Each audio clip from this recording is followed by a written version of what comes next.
Welcome to another episode of Home Sweet Home. My name is Rod McCall. And I'm Scott Nichols. All right, so I'm coming up on my 33rd anniversary. Holy crap, congratulations. Right? It's coming quick. Are you old enough to be married 33 years? I am. I mean, I was thinking you're not a day over 45, so. See?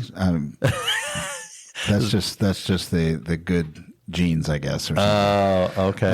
But I'm sure that I look much older than that because my wife is actually slightly older than me, and everybody says that I'm several years older than she actually is. So I guess maybe it's the bald head now or something. I don't know. And the gray beard. But 33rd anniversary, right? So, and you think about like how, people ask me, somebody asked me recently, like, how long have you been married? And I was like 33 years coming up here. And, the person's like, I've been married 17, we've been married 17 years and together for 20. And I'm like, that's awesome. Mm-hmm. Right. I mean, that's great. It seems much shorter now than of course where I'm at, but I hope that so many people can reach this level. And, my wife and I are still kind of chasing each other. And so that's good, right? But keep it down. Part of the way that we've done that over time, and this ebbs and flows as far as a practice, but is to make sure that we have date night. Yes. And, we ran into this, we both been working on master's degrees for a bit here, and I wrapped mine up over the summer, but, we had bought into a theater membership and noticed the credits building up because they roll over. And so I was like, over the summer, I was like, we haven't gone to the theater in like a year and a half. Mm-hmm. And these credits are built up. Like, let's start going on some dates. And so like we went to the theater and started seeing some movies, and then you see the trailers and you start thinking about what you want to, see that's coming up. Cause I don't really see all that stuff if I'm not in a theater. True. I'm just not hooked up in social media quite on all those things. Me either. But I'm really bad with popular culture. But I love the movies. And now they have these movies, right? Like they didn't have this one 33 years ago or 35 years ago when we started dating. Yeah. They didn't have this so much. But now you can go to the theater and like you just push a button on your reclining chair that has the heater. Ooh. And you can order food. Like they just come to you and you order food and then they bring it to you. And so we can have dinner and a movie. And because we're members, it's discounted. Sure. So it doesn't cost any more than going to a restaurant. But we also get a movie. Yeah. And it's been so great. Like we've gone every week or 2 weeks to see a movie and we still have credits. Yes. Because it's been so long. But that's been a lot of fun. And it's been a real release, like especially for my wife that, we just go there and we have dinner and we see the movie and we talk about it and there's nothing else interrupting us going on. These days our phones know that we're there and so they just automatically go into a sleep mode or a do not disturb.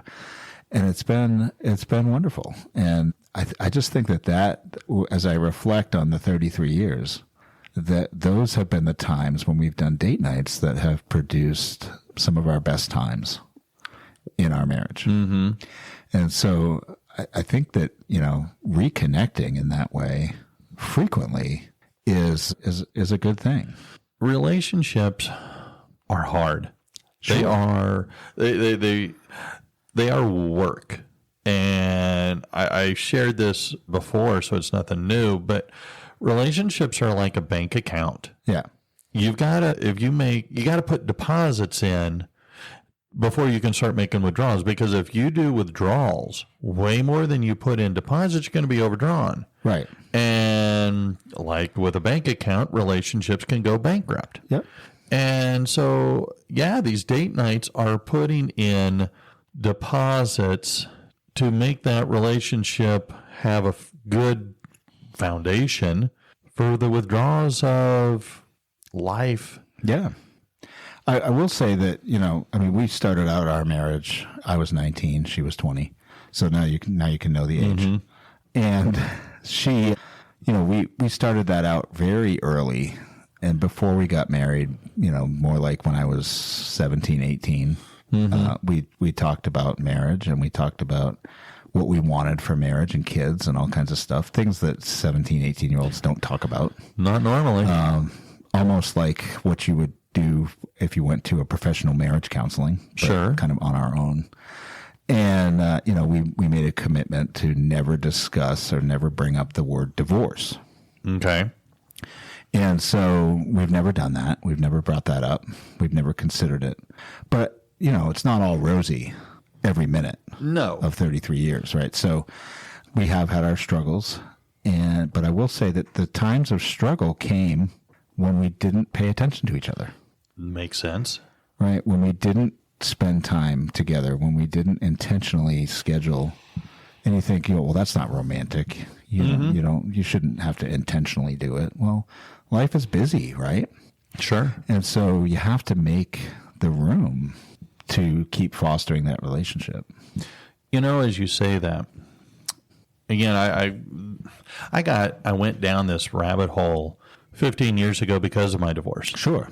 And I have, tried to better understand, why did my marriage go so badly? Mm-hmm. And how can I keep that from happening again?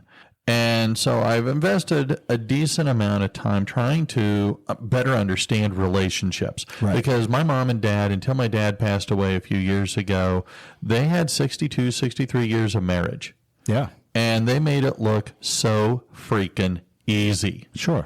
I now know that it was anything but easy. And in my first marriage, as well as in my marriage to Sherry now, there's a lot of ups and downs. But we took the concept of the bank account, and we do that. We try and spend time. Right. And so, interesting as you bring this up, because I ran across an article, and they were talking about relationships and, secrets to a happy couple and stuff like that. Wow. And so they referenced a 2015 Reddit thing that was put out there. I don't do Reddit. I don't even really know what Reddit is, in truthfulness. Okay. But they talked about this thing called the 2-2-2 rule. And they said every 2 weeks, plan a date, like what you're talking about, a date night. Okay. Every 2 months, go away for a weekend. Okay. And every 2 years, take a week-long vacation. Wow. And these are not necessarily family. These are you and your significant other. Okay. Because by doing these little things, you're making those deposits into that relationship account for when times are tough, when the kids are stressing you out, the work is stressing you out, extended family is stressing you out. With Sherry's mom living with us, it's a huge stress, and it's a big challenge for us to be able to get away, to go see the movie. I want to say it was this past summer was the last time we got out to go see a movie. Yeah. Now, lucky for us, things go from the movie theater to the television stream. So, Yeah. But But it's not the same, no, right? it's not. It's not. There's something magical about getting out, holding hands as you walk into the theater. You get your popcorn or your snacks or your drink or your meal, and you're sitting there, and you're reclining in those chairs, because it is like being in your house, but you're not in your house. Yeah, it's like other things. Like during COVID, I worked from home. Yeah. That was not the same as when you go to the office. No. So, when you're in a different environment, I think it gets more relaxing. I think that's probably why they say go away. Uh-huh. Because you get away from the things that actually stress you out. Mm-hmm. And then you get to refocus on each other. And that, I think, is the concepts that you're talking about, the things that, this 2-2-2 rule is talking about. You have to get away from your normal life, get away from work, get away from kids, get away from your extended family, like in ours, her brother, her sister, her kids, her mother, all live within a few short miles of us. And sometimes it's really good, and sometimes it's a real pain in the tail end. And I mean, I wouldn't change it. Sure. But at the same time, while it has a lot of benefits, it also has a lot of challenges. Yeah. And those challenges can push that relationship to a breaking point. And having those date nights, having that time together where you're strengthening that relationship gives you, what shall we say, the background to have those negative moments, that you're not going in the red on that relationship account. Yeah. I will say that my wife lights up when I plan something like a date night, and I can tell her way in advance. It doesn't have to be a surprise, but, because she's got a schedule. It can be like, on Friday night, you want to go out to the movies. Oh, yeah, of course, I would love to do that, right? So then she'll make sure she has the time for it. I said, you know what? I think we're going to do this trip for our anniversary. And, of course, it involves, a certain place with a mouse. So she's all about that. So yes. We'll do that. I think there's things that, those things are important to do to make sure that you have that time out of the house in another place to experience something together and focus on something. And sometimes it's just a restaurant. Mm-hmm. We like to eat outside. Yes. Al fresco. Yes. And so we like to go to places that have outside seating, and we can relax and enjoy whatever's happening around us, even if it's crowds of people, and just talk. And that reduces stress in our marriage. It facilitates communication, which is so important. Amen. And, strengthens us a bit.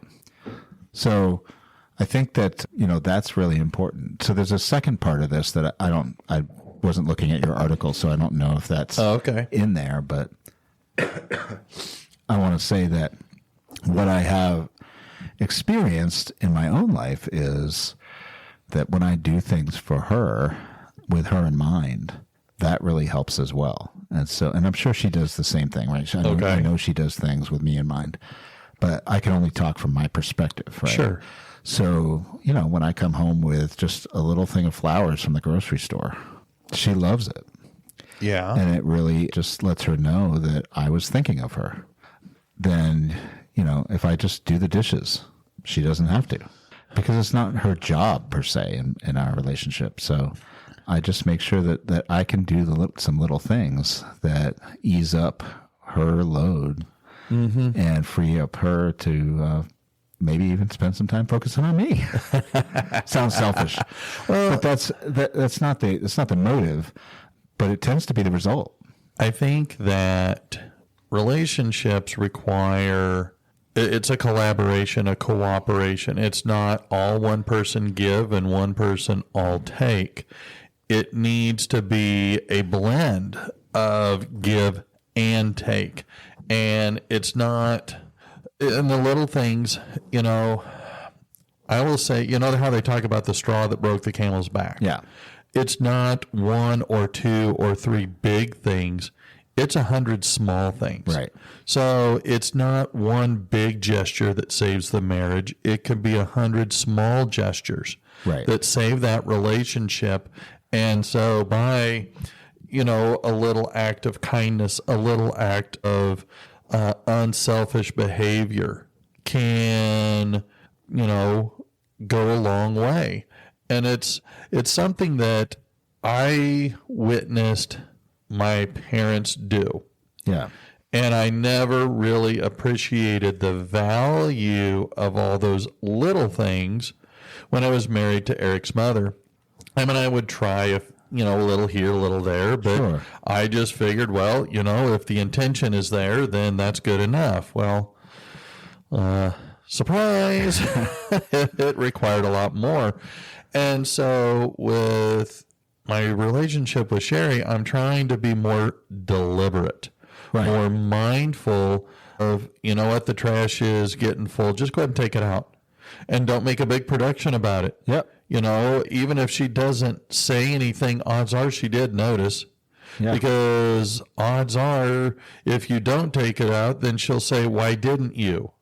And it's kind of like, well, because I didn't feel like it. Well, it really takes, 60, 90 seconds to pull out the bag of trash, put in a new trash liner, and walk it out.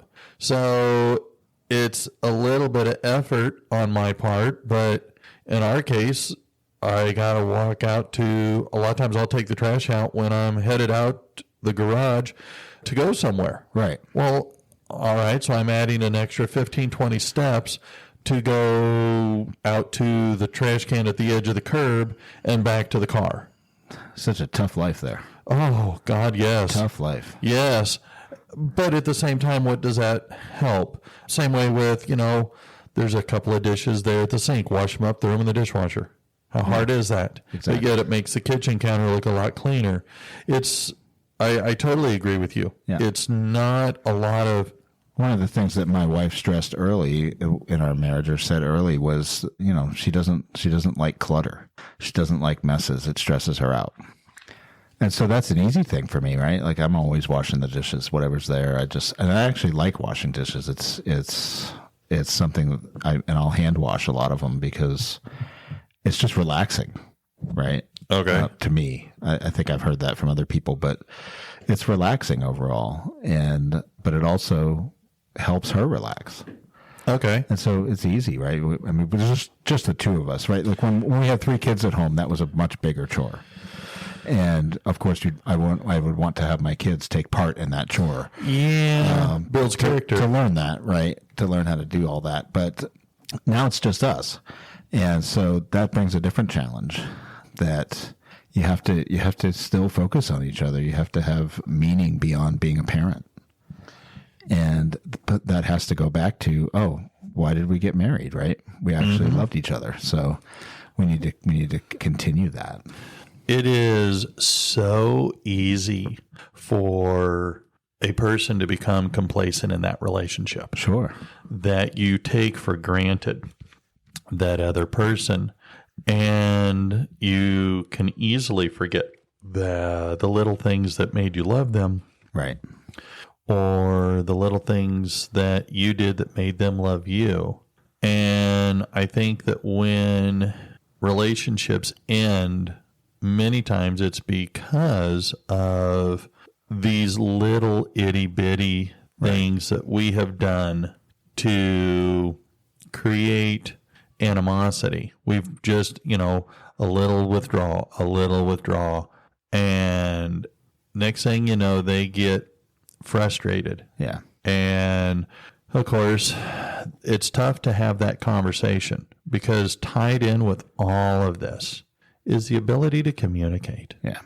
I mean, we're both reading, I think you're way further ahead than I am, on a book about how to have tough conversations. Mm-hmm. And that is something that in my marriage to Eric's mom, we never really did. Yeah. Tough conversations were hard to have because I didn't know how to really broach it, and she didn't want to talk about it. Mm-hmm. Well, if there's something that needs to be addressed and you don't address it, well, that's like not putting a Band-Aid or some kind of salve on a wound. It's just going to sit there and grow and fester and get infected, and you go from a little cut to now you got to lose a limb. And one of the issues with that is, that you can read in the book is I'm sure you've come across it, is safety, right? And so tough conversations are easier to have when the parties in the conversation feel safe to talk about it. Yes. And so when people are like, I don't want to talk about it, what the message there is, I don't feel safe to talk to you about it. And so if you're building your relationship in a way that has, that builds that comfort and safety in, then when a tough conversation comes up, it still might not be super easy. Yeah. Because there's emotions and things involved, but you can do it in a manner that feels safe, right? You can trust the other person that things aren't going to fall apart. we had that commitment that we would never talk about divorce. We had some pretty tough conversations. I won't say that we ever like had a knockdown, drag out fight. Like that never happened for us, but we got angry. Yeah. And we got heated, and we just never said the word. I actually truly believe that had we said the word, we might have gone down that path. Yeah, and it's... Because that removes the safety. It says, I'm done, I'm out. I can just drop you. And I don't know that you can ever truly drop that person. You can't. And I mean, you can get remarried, and you can do all kinds of things, but you tied your life to that person. And when you break it, it's not a true break. Yeah, you rarely, especially if you had children together, but even if you didn't, you still have memories. Yeah. And there's an intimacy that will never go away. No. And a familiarity that will never go away.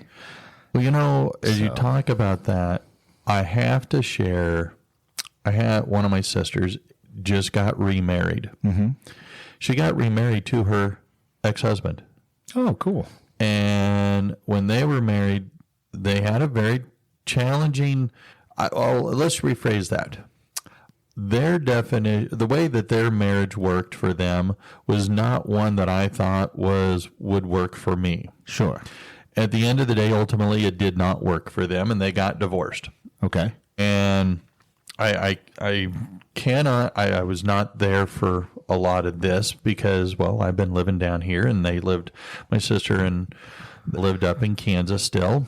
But she said that over time, that gap between them, by not living together, gave them a different perspective of each other, and they actually truly fell in love with each other, possibly for the first time. Right. And so she said now they have a much deeper relationship, one where it is safe to have those tough conversations when necessary. Right. And so I applaud her for being able to do that, because I don't know how many people get divorced and then remarry their ex-spouse. Yeah, I mean, I've heard of that a few times in my life, and I think that's great. Right? Mm-hmm. That's excellent if you can rebuild that and have that trust and safety. But so often you hear of people more who get divorced, and then they get remarried, and then they get divorced, and then they get remarried, and they get divorced. And it's a pattern because they're not dealing with the issue. No, they're not having those tough conversations, and it's easier to quit than it is to talk it out. And I will argue that having those communications are more important, and they are more fulfilling, because at the end of the day, if you can have that good conversation, then you're going back to what I said at the beginning. You're putting a deposit in your relationship. Yeah. Especially when you can come to, okay, I hear you. You know what? Yeah, that was a mistake on my part. Yeah, I really did screw up there. I should have done something differently. You know what? I can do something differently going forward. And I just think that, and I've thought about this a lot recently, is that, they say that the honeymoon ends. Yeah. And, it'll never be quite the same as that or something, but I say, why? Yeah. Why? I have moments where, I have the same feeling as I had at that moment. And that comes usually when I'm doing things like, let's go on a date. Let's go do the things. Remember, we used to do that when we were dating, when we were first married before kids, when we still did it even when we had kids, right? Mm-hmm. Some people actually were kind of critical of us for having our kids go to like the grandparents. So really, it's, because evidently we did it often. But 33 years later, and I'm still sitting here married. So I can't argue with the method. So I think it's important. And, our kids are really strongly involved with us. Nobody's drifted away. Some have moved further away. Right. But we're still pretty close. So I am very thankful for my family and my wife and the things that we've been able to accomplish. But I think that if I'm going to point to how did we do that, it was that we kept dating. And that's, again, yes, I guess I'm repeating myself now by saying that, with the dates, that's your deposits. Yeah. And it makes all the difference. A good relationship makes life happier, more fulfilling, more enriching. Yeah. And I completely agree. Sherry and I may not always get the date night every 2 weeks. We don't always get the weekend away every 2 months, but we do get weekends away. Yeah. We recently went up to go see Eric, and that has become, well, my dad too, now that he's passed away, but it's now become I don't want to say a fun adventure, but it has become, we get to see friends, we get to see family, and it's a little bit of a party. Yeah. And so it's a nice getaway for us. And we went to Hawaii last year. I don't know if I told you this, but we booked a trip for the summer of 2027. Wow. It is. That's some planning. Oh, yes. Well, yeah, given what it'll cost us. But it is a Mediterranean cruise. Nice. With an added 3 days in the eternal city of Rome. Nice. So I love Rome. I've never been, but I'm super geeked about going. Yep. But by doing these things, we're putting in a deposit onto our relationship. And it has something to look forward to, right? So when I tell my wife on a weekend, hey, on Friday night, we're going to go out to a movie. Mm-hmm. Is that okay? And she's, of course, right? And now she's got something to look forward to all week. Yes. When we say, oh, we're going to go on a trip in a couple months. Right? And I just bought the airline tickets. Oh, great. Like she can see that in her app on the phone, right? Like, and that gives her something to look forward to. So when you come up to the stressful times, it's like, well, I can get through this because I've got that thing coming. Yeah. And I think that part of why I wanted to bring this up now is that, we're in the throes of holiday season. Yes. And we have the fall season coming into winter, depending on where you live. It's pretty decent here at this time of year. Yeah, we get 1 to 2 weeks of cold weather. Some ideas, some things that we've done, like instead of turning that TV on at night, we just go for a walk. Okay, yeah. And talk. And so it doesn't have to be, we got to go spend money, right, to do the date. Mm-hmm. No, we can go for a walk. We go to a park. We can go down to the downtown area where we live and just kind of walk the shops and talk. We can go to a restaurant, or, we might take a weekend away or whatever. But there's so much opportunity, I think, during the holiday season. I mean, we have cities that we go to see the lights. Oh, yeah. Living here, all that stuff is fun to see, even if you don't necessarily celebrate. So it's a lot of fun, and I look forward to that time of year, and it's a really good time if you're not having that kind of a relationship to start it, because it's easier to find things to do. It's never too late. So it's never too late. And I just want to encourage people to do that.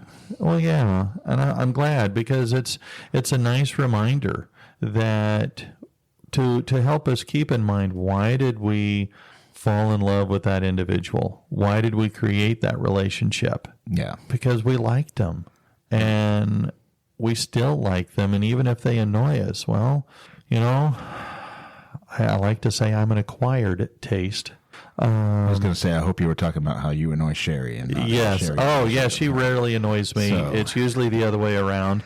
But yeah, it is. And so it's stuff that we know. Yeah. I think as adults, we know these things, but we can sometimes allow life to get in the way. We can allow the challenges and burdens that life throws at us to weigh us down and take away these reminders that take a breath, step back, and enjoy that person that you thoroughly appreciate them. Yeah. So I mean, if you're listening, we'd love to hear your comments. Oh, yes, please. What are the date nights that you do? What are the things that you do to that you would recommend for me to do, or what would be some things that would allow that conversation and experience together, just the two. Hey, okay, thank you for putting in just the two, because see how that plays out. So. I was going to have to put in a disclaimer about no pineapples or gnomes included. Oh, geez.